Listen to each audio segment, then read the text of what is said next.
good afternoon or evening. My name is Carmen Raal, and on daily basis, I work as a digital transformation advisor at the Estonia Briefing Center. So generally, I have to talk about policies and, well, as my job title says, digital transformations. But because digitalization is so prevalent, especially when it comes to the society we have here in Estonia, with 99% of public sector services being online, we also have to talk about digital well-being. Because it's so intertwined, and it has been a reality for us even before the pandemics. So we were used to using digital tools, but when the first lockdown was implemented, I guess that then it became, or the first challenge for Estonians arrived to figure out how to achieve this great balance between your work life and also your personal life if you work and sleep oftentimes in the same room. So as a digital transformation advisor, I choose to see digitalization as a force for good. It has done so much for Estonia, and it gives us with flexibility, people who have to give a lot of time to non-paid jobs like taking care of children, disabled people, and so on. For them, digital tools allow to have this flexibility, which allows them to choose the times they're working or when they're working, or people who are living in periphery areas. If they have internet connection and they have computer literacy skills, they have more opportunities again. But one thing we do have to acknowledge is that we are having new difficulties and struggles when it comes to working online, and besides talking about our regular well-being, we now have to talk about our digital well-being. So first, let's get down to basics. What is digital well-being? So digital well-being refers to the balance or the lack thereof in relation to the use of digital tools.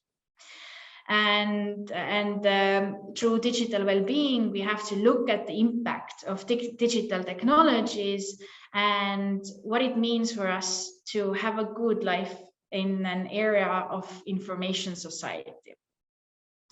So, as I mentioned, digitalization has a lot of good things it can give us. So flexibility, location independence, and so on.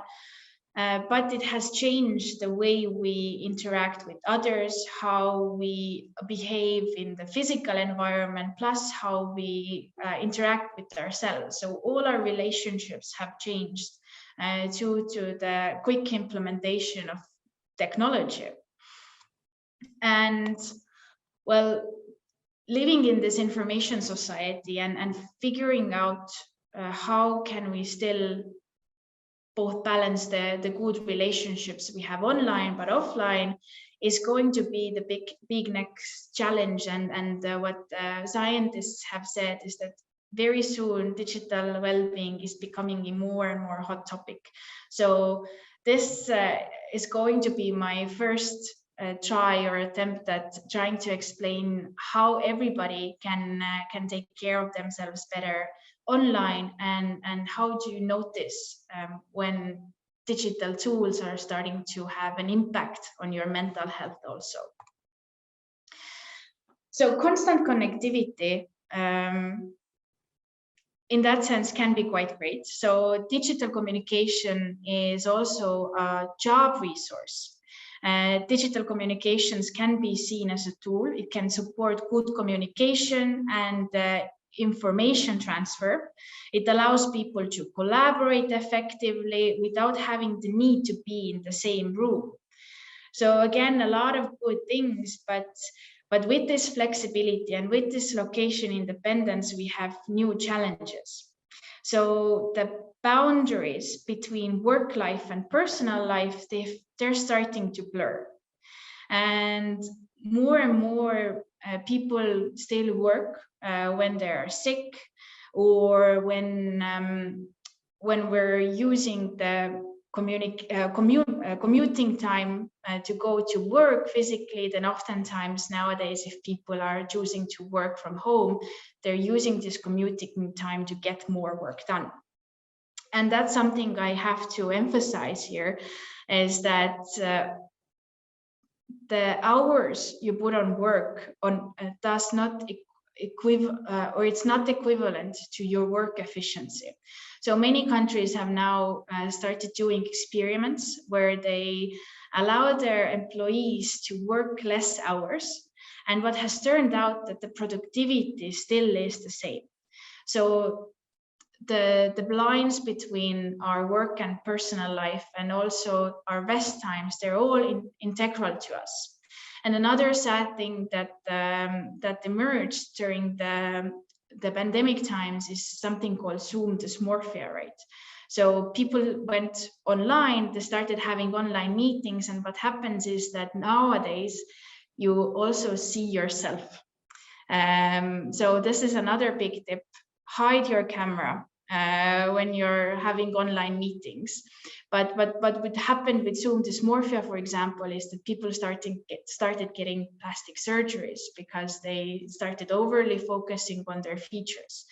So all of these things we have to be mindful of. And there have been interesting studies looking into the pressure we feel when we get either emails or Slack or Teams notifications. And nowadays, there is this bigger pressure to react immediately. But this again can lead to chain of reactions. In order for us to have quick responses, we have to maybe contact other colleagues. So this again adds to their workloads. And the sad part here is that people find it easier to contact their colleagues rather than look for the answers on their own. So again, writing to your colleague rather than searching for the information, at least at the beginning, on your own, adds again to the workload. And studies have also found that oftentimes the quality of the emails are lacking, meaning that it leads to a lot of back and forth. People have to exchange several different emails before they can figure out what the person was looking for, what type of answers. So all of these new types of pressures are leading to techno stress. This is quite similar to regular stress or how we view stress, but it relates to more to the digital sphere around us. And it has a lot to do with digital connectivity. We are constantly connected. We receive our emails when we're also supposed to be on vacation or when it's after hours. And techno stress leads to higher anxiety levels, stress, fatigue, feel of overwhelm, and again, soon it would lead to burnout. So this is going to be our challenge: how to figure out that we can still be flexible, location independent, choose which way we want to work, either from home or from the office. But with that, how are we going to take into account the uniqueness that we all have? We've all heard about ergonomics. So ergonomics is the process of designing or arranging workplaces, products, and systems so that they fit the people who use them. In the physical space, it's quite easy to take into account the uniqueness that we all have. You can see the difference in heights. We already know what's the proper posture we need to hold when we're sitting behind the computer. But when it comes to the digital space, for some reason, we're not taking this into account. And now, especially if we're talking about the role of communication, then this is another thing that needs to be fitted to the uniqueness of each individual. So the role of communication in information ergonomics, or what is information ergonomics to begin with? So this term was already released in the 60s, so it has been around quite a while, but I think that it's going to make a bigger comeback very soon. But information ergonomics focuses on the balancing of digital workload through alleviating or preventing altogether technostress. So it can already come down to how we all communicate with each other. What are the tools we use to communicate with our colleagues remotely, and should we all establish the ways we interact and collaborate with each other? What should be sent via an email? What can be found out on our own? What can be written via a Slack message, and so on? So all of this has to be first adjusted to the uniqueness of the individual, but also to the uniqueness of the entire team. And so we are unique both in the physical, but also in the digital environment. And that's something that we have not taken into account. So there are many different digital tools possible to use, and also many different ways we can use them. And so take into account the socio-technological environment around you. The digital tools, habits, skill sets, basically everything related to us in the digital world, and can be accustomed to our needs. So socio-technological environment, incredibly important. And before I finish off my presentation, I think that leaving you off with 5 practical tips when it comes to digital well-being is the best thing to do. I've given a lot of terminologies like technostress, information ergonomics, but what are the actual steps that everybody can do or implement already to start practicing better digital well-being? One thing, or the first thing, is a no-brainer, but unfortunately I would say that this is the hardest to implement. So take frequent breaks. One thing that I've heard from a psychologist is that smokers are or smokers don't get burned out as quickly as non-smokers, and don't get start smoking. But the reason why they are going to be the ones who are not going to be as likely to get burned out is because they take frequent breaks. So if you are a student, or if your job requires a lot of memorizing, then this is actually a necessity for you. Our brain saves information during breaks. So in order to be better at our studies or better at our jobs, actually breaks for us are necessary. So again, more working hours, it does not equate to better productivity or better results. And this might sound a bit silly. So cyber hygiene is incredibly important. When we are online, we have eliminated risks that can happen to us in physical spaces, like going to work and so on. But unfortunately, cyber hygiene is not as well known as regular hygiene. So we are telling people to wash their hands constantly, and we remind it to ourselves also. Before eating, we wash our hands. But unfortunately, when it comes to cyber hygiene, we have a lot of work to do in order to prepare people for the cyber world. Also, we have to use strong passwords. So wherever 2-factor authentication is possible, always opt for that one. The sad statistics here is that most of the cyber attacks or successful hacks that happen are because of people. So people still tend to open sketchy files, go to sketchy web pages, give their information out where they should not do that.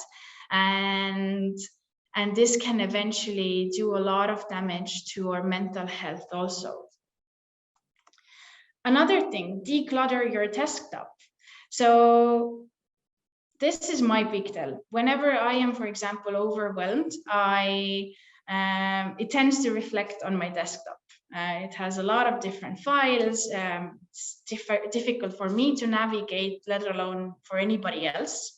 But besides this being very bad for the environment, storing unnecessary documents and files, it can also be bad for you. So cluttered physical space can overload us with too much sensory information. So if this applies to the physical world, it also applies for the digital one. If you think from the evolutionary side, the main task of our brain is to keep us alive, which is why we notice everything around us. If this applies to messy environments, it applies to the virtual environment also. So decluttering your desktop, but also decluttering your desk and making sure that you don't have too many distractions around you. So this next point is related to the decluttering one, but do one thing at a time. My favorite saying, which I heard from a lovely Estonian woman, is that only emergency care providers have to rush. Everybody else has time. And if you have to write a report, for example, turn off your Slack notifications or team notifications. The truth is that we can only properly focus on one thing at a time, but multitasking for us has become sort of survival mode. But unfortunately, multitasking has been shown to increase stress. And another even more unfortunate thing is that multitasking can negatively affect our mental abilities. So in truth, nobody can do several things at once or not in the long term. And as I've said, in reality, nobody is in such a rush that we cannot focus on one thing properly. And this is going to help us to reduce small mistakes that tend to happen if we're all over the place. And last but not least, unplug at least an hour before you go to sleep. So this blue light is not going to do good things for you before you go to bed. And another simple truth is that good sleep is important for us. It's important for our physical health. It's important for our mental health. However, people are getting less and less sleep. And what's more important, they're getting less deep sleep. So getting off of your phone, journaling or reading a book, it's important. Plus in the morning, we should not get in our phones right away, because that can lead to our short attention spans within the upcoming hours. This might have sounded a bit scary, but there are incredible pro sides when it comes to digitalization, and it can bring opportunities right to our homes. But one thing we just have to do is be mindful about our well-being and make sure that we're not working when we're supposed to rest. And with that, we're not writing emails after hours to people who would want to rest, right? So let's reap the benefits of digitalization while keeping the well-being in mind. Thank you so much.